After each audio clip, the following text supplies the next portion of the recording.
You know, I feel like the YouTuber equivalent of a friend that has a gambling addiction that only hits you up when they need money. Because, yeah, I don't post very frequently, but when I do, the video's usually not that good either. I know I haven't posted much lately, and that's partially because I've been watching a lot of movies. I managed to watch 67 movies that came out in 2023, and that's partially because I had the AMC A-List subscription, which means I have the Nicole Kidman AMC ad memorized better than the Pledge of Allegiance, which is probably not good.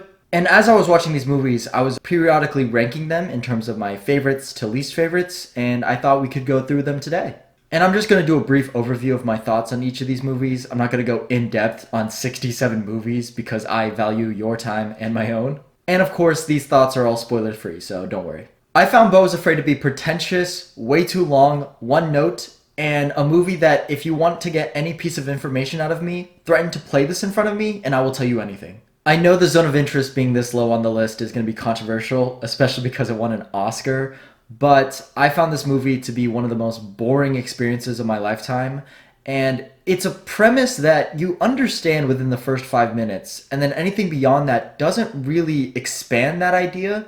So it ends up being kind of like Beau is Afraid, very one note. And also, it's a movie that starts with a 2 minute black screen. So I'm not going to respect anything that does that to me. Next Goal Wins commits the cinema sin of being an unfunny comedy movie, and it's also an example of false marketing because the trailer leads you to believe it's a sports movie, but it's actually really more about the plights of a trans woman. The Shift was fascinating to me because it is marketed as a Christian sci-fi movie, which surprises me because I didn't think Christians wanted to be associated with the word fiction. It's a movie with poor execution of an interesting premise, but I must say there's some really good performances in this movie. Very surprising for a movie of this nature. Dumb Money. I am definitely in the minority of Dumb Money because I thought this movie was really boring and told its story in a very boring way. It's mostly just characters talking about numbers and stock prices and just saying, oh, it went up, oh, it went down, trust, hold, diamond hands. It's just not that interesting to me. And I was a part of this story technically because I invested in GameStop. Cocaine Bear is a unique entry at the bottom of my list because it's a movie that I disliked for not reaching its potential. I thought this movie could have been so much fun, so entertaining, so wild, but it really just becomes a generic monster movie with a bear just attacking people. Hypnotic is an example of one of those movies that's so bad it's good. I laughed so much throughout this movie. I actually had a great time watching it, but I understand it's not a very well made movie. Knock at the Cabin is an interesting movie. It made me think. It meandered a little bit at times. It was a slower paced movie, and overall, I thought it was just kind of forgettable. 80 for Brady, much like Cocaine Bear, which is a sentence I never thought I'd say, I thought was a movie that didn't live up to its premise. I thought 80 for Brady could have been a lot of fun, and it ends up just not being that funny, but unlike Next Goal Wins, isn't painfully unfunny. It's just kind of meh. Knights of the Zodiac, I think it's based off an anime. I thought it was okay. The story's not all that interesting. The performances are fine.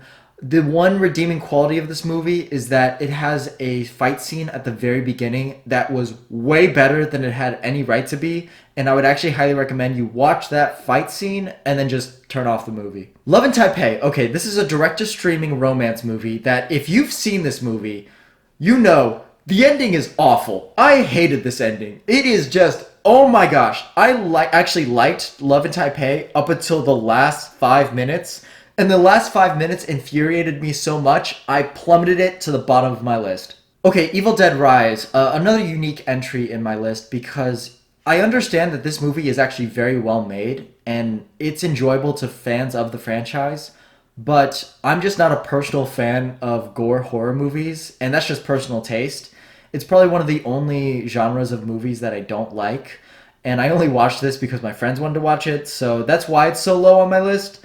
But I hope you understand, it's actually a very good movie, and it's very well made. The Blackening. This movie I thought was fine. It entertained me. It had a few funny moments, but overall I watched the movie kind of underwhelmed and kind of similar to 80 for Brady and Cocaine Bear. I just thought it could do more with its absurd premise, and it just didn't.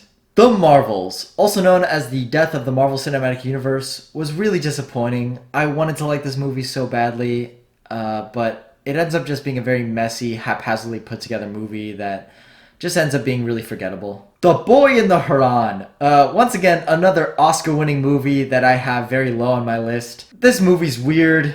I understood that it was going to be weird when I walked into the theater, but it's just a boy with mommy issues. That's what this movie is. Operation Fortune.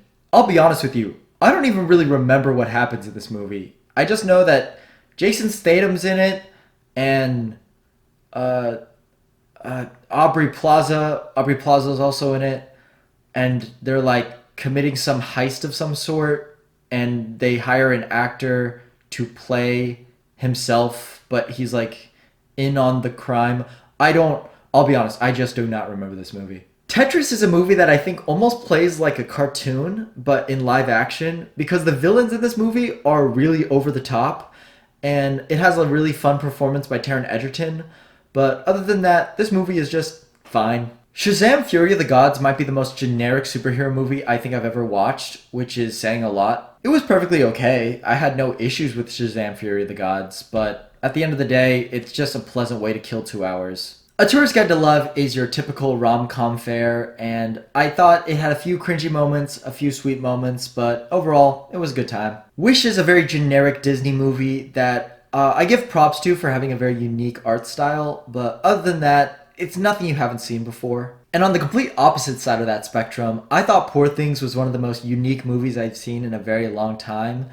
It's definitely not a movie that's made for everyone. It is really weird, and it's also a little too long, but for its ingenuity, I put it kind of near the middle of my list. American Fiction, another Oscar winner, I think suffers from an identity crisis. This is a movie that's trying to tell 2 separate stories, one of which I found infinitely more interesting than the other. On one hand, American Fiction is a comedy movie with some racial commentary, and on the other hand, it becomes a soap opera family drama that I just did not find very interesting. I really enjoyed Thanksgiving. It's a movie that knew exactly what it was, which was a cheesy, low-budget slasher flick, and there was a surprising number of Thanksgiving puns that I did not see coming, but it was a good time. I would recommend this movie. Fast X. I'm a fan of the Fast and Furious franchise, and I've liked the steady progression of craziness that it has gotten to. But I thought that Fast X was actually a step down in terms of absurdity, and I almost wish that it was more over the top and more absurd. But as it stands, it's a Fast and Furious movie. Haunted Mansion was better than it had any right to be. I think partially what made it so much fun was that you could tell everyone that was a part of this movie was also having fun. So I walked away with just a smile on my face. Anyone But You was exactly the movie I wanted it to be, which was a vulgar, raunchy comedy movie with 2 very hot people, and that's exactly what I got. Jesus Revolution. Definitely a better Christian movie than The Shift. There were some messy moments, there were some poignant moments, but I thought overall Jesus Revolution accomplished what it was trying to do, and for that I put it kind of in the middle of my list. Creed 3. I enjoyed this movie. I thought it had some really interesting character moments, and I thought Adonis Creed was put in a very interesting position. But why I think I ranked this lower on my list was because of its very anticlimactic ending. And for a boxing movie, you really need to stick the landing for that final fight. And for Creed 3, I just didn't think it did. Shortcomings felt like a personal attack because the main character is extremely dislikable, but I found him very relatable. So I don't know what that says about me. A Man Called Otto was really sweet, kind of cliche, but I thought was a movie with a lot of heart. And the only issue I have with this movie is that it goes on a little too long. Five Nights at Freddy's. Man, this was a fun theater experience because I watched it on opening night with a bunch of FNAF fans, and I had a really great time with it. Extraction 2 had some of the best action sequences in all of 2023, and the only thing holding it back is that annoying freaking kid that is throughout the whole movie just a little snitch and just complains about everything. And like, oh gosh, I hated that kid. Transformers Rise of the Beast I think gets a bad rep just because it's a Transformers movie, but I think it's definitely one of the better ones in the series. And the ending is just insane. Just crazy. I thought Theater Camp was hilarious, and I thought it was very relatable as someone that was in theater in high school. My one qualm was that a lot of the jokes follow the exact same structure, which goes, someone says something very offensive in a deadpan way, and nobody reacts to it, And after a while, that joke structure gets very repetitious, but it's still a really fun movie. I thought Ant-Man Quantumania was very underrated. I think people just like hating on Marvel movies nowadays, but unlike the Marvels, I thought this movie actually was decent. The Equalizer 3 was so cool. It's always a joy watching Denzel Washington kill bad guys, and I think we're getting to the point of my list where we're going from okay movies to movies I actually really liked. I understand that the Super Mario Bros. Movie is very simple. It's definitely geared towards kids, and it uses a lot of nostalgia bait, but I can't deny I had a big grin on my face watching this whole movie. Are You There, God? It's Me, Margaret. Oh boy, what a cinematic experience for me. I watched this movie by myself in an empty theater, and man, I should not have bought popcorn. One of the first scenes in this movie is a bunch of middle school girls jumping through sprinklers, and as an adult male, it just felt really weird to watch by myself. That being said, good movie. Gran Turismo was another surprise from last year because I thought it was a really well-made movie and they filmed it like a sports drama and it really plays out that way and I thought it was really enjoyable. Indiana Jones and the Dial of Destiny is another movie I think people like to hate on more than it really deserves. I understand that we're getting tired of taking legacy characters and making them into grumpy old people, and I don't really like that they did that to Indiana Jones. But I must say, I did find the story interesting, and I thought the ending worked for me. Wonka is a great time at the cinema. I would highly recommend it for families, and although I wish the songs were a little more memorable, I thought they were catchy at times. Setting aside the main actor, which I could go on a whole rant about, I thought The Flash was a lot better than people were saying it was. I thought The Flash had a very engaging story, and I laughed out loud at a few parts in this movie.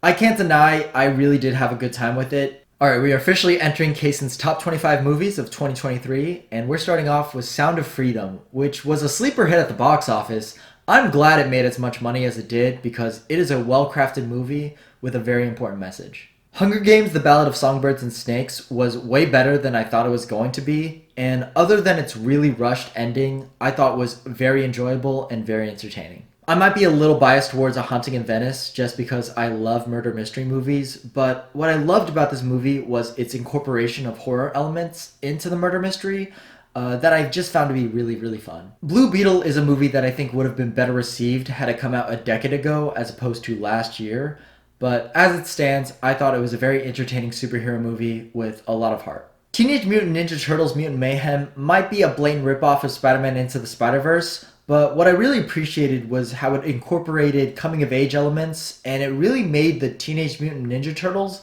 feel like teenagers, which I can't really say for other movies in the franchise. Joyride was hilarious and very relatable as an Asian person, and it's a movie that just really worked for me. No Hard Feelings was also really funny, and the only reason I put this above Joyride was because it had an absurdly good musical number, which I was not expecting from a Jennifer Lawrence raunchy comedy movie, but there is a musical number in this movie that I thought was just so good. As someone that doesn't know anything about Dungeons and Dragons, I had such a great time watching this movie. It's a movie made for a great time. It has good jokes, good action sequences, good heart. It's just well crafted, well made. It's just a good time at the cinema, and I would highly recommend it even if you don't know anything about Dungeons and Dragons. Killers of the Flower Moon has some of the best performances of last year, and a lot of thought-provoking, poignant moments.